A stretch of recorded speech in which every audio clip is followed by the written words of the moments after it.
Көпчүлүк адамдар өзүнүн кан тамырларына, кан тамыр системасына кам көрүшпөйт. Адам ооруп сыркы болуп калса, сууктан болуш керек, тигинден, мындан болуш керек деп ойлойт, бирок эч качан кан тамырлардын айынан болуш керек деп эч ким деле ойлонбойт.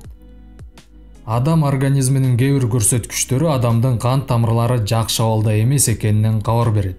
Буларга мисалы аппетиттин жоктугу кирет, тамак ашты жакшы иче албаганыбыз, дайыма алыбыз жок, чарчап кала беребиз, уйкусуздук, баш ооруу, баш айлануу, ошондой эле кулактагы шум, жүрөктүн согуусу жогору болгону жана дайыма эле алаканыбыз, таманыбыз муздак абалда болгону кабар берет. Ассаламу алейкум, кайрадан сиздер менен амандашып жатканыбызга кубанычтабыз. Сиздер менен Ден соолук каналы. Достор, биздин Instagram баракчабызга катталып коюңуздар, пайдалуу посттор чыгып турат. Улантабыз, ошондой эле кан тамырларыбыз начар абалда болсо, акылдан артта калууга алып келет. Орусча айтканда слабоумие же болбосо умственно отсталый деп коет. Бирок адам мындай нерсеге чалдыкса, кантип акылынан ажыраганын, кантип акылдан артта калганын көпчүлүк учурда туйбайт. Мындай учурда албетте өзүбүздүн интеллектибизди колдонуп, өзүбүзгө баа берип, баалай алабыз. Ошондой эле сиздер көп учурда байкасаңыздар керек, карыган адамдардан акылдан артта калууга байланыштуу ушундай көрүнүштөрдү. Мына бул акылдан артта калуу карып калган адамдарга мээден эмес, көпчүлүк учурда кан тамырлар менен байланыштуу.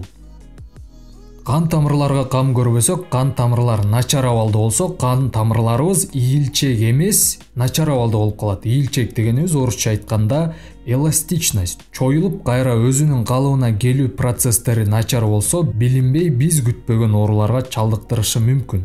Жакшы түшүнүш үчүн мисал келтиребиз. Адам организмин бир чоң өлкө, мамлекет деп элестетиңиз.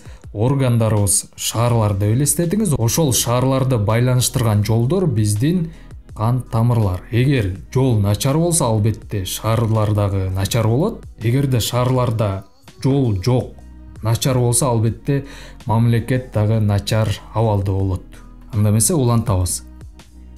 Кан тамырларыбызды жабыркагандан кантип сактайбыз, эмне кылыш керек? Бул видеодо биз кан тамырларыбызды ийилчек, жакшы абалда болуш үчүн кандай азыктарды колдонуш керек, кандай азыктар биздин кан тамырларыбызга жакшы таасир берет жана албетте кеңештерди чогулттук.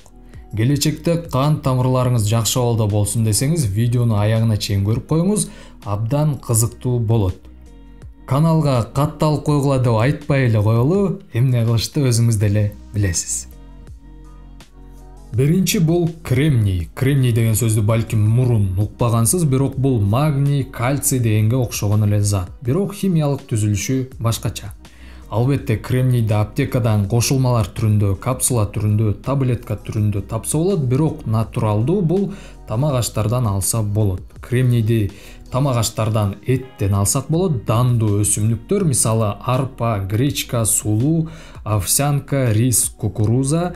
Кукуруза деп орусча айттык, себеби конок, жүгөрү, мака деп ар кандай айтылып келет. Ошондой эле түшүмү жер алдынан жетилген жемиштер, булар картошка, кызылча, сабиз сыяктуулар жана данектүү жемиштер, булар шабдалы, өрүк, слива дегендер. Ошондой эле кремнийге бай булар жаңгактар жана кычкыл сүт азыктары, булар быштак, сүзмө, айран сыяктуулар.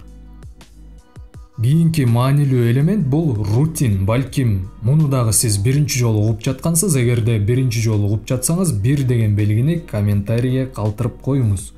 Рутинди көпчүлүк учурда П витамини деп атап коюшат, бирок П витамини бир эле витаминдин түрү эмес, П витамини деген витаминдердин группасы болуп саналат.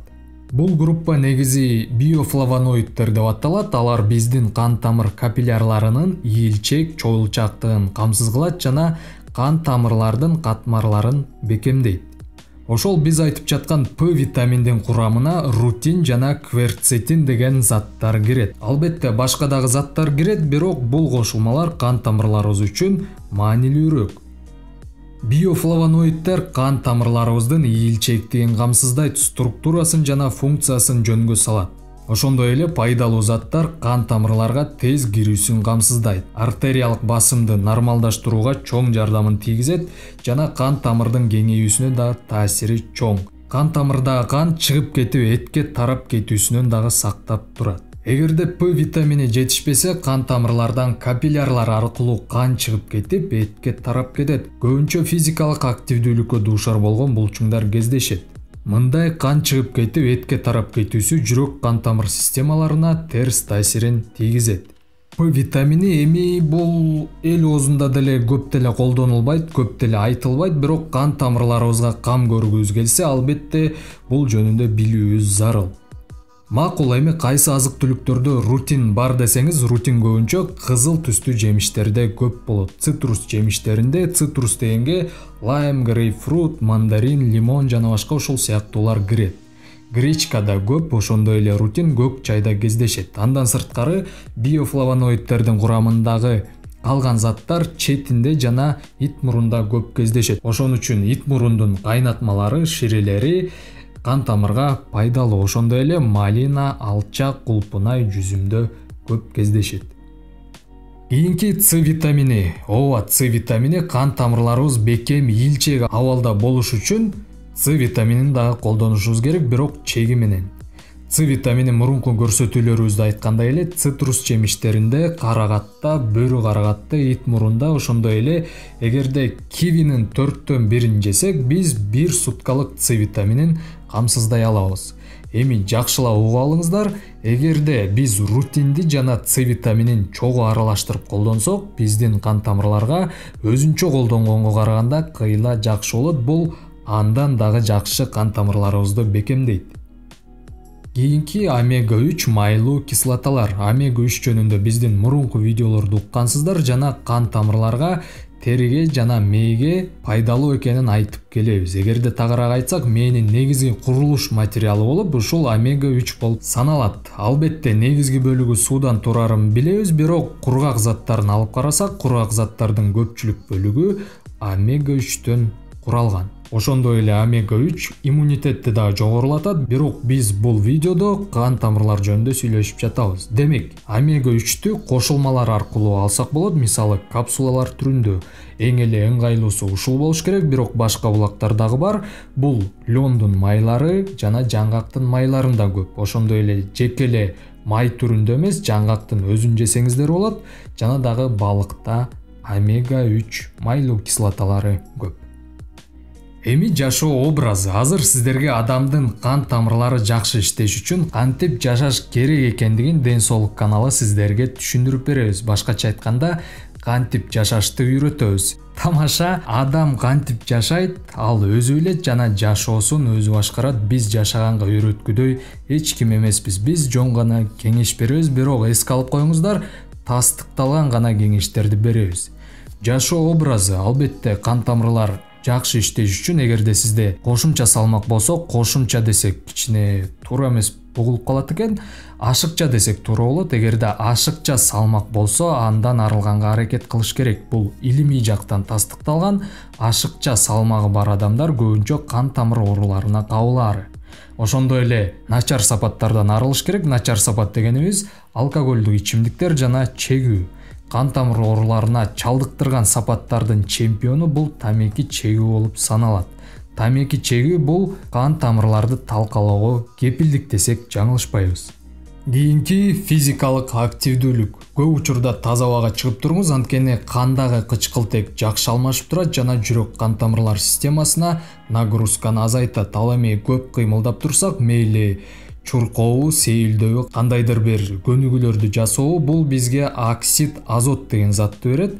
Бул зат артерия басымын ылдыйлатат. Ошондой эле пайдалуу ыкмалар бул муздак сууга түшүп туруу болуп саналат. Кан тамырларга гана эмес, иммунитетти бекемдөөгө дагы салымы абдан чоң.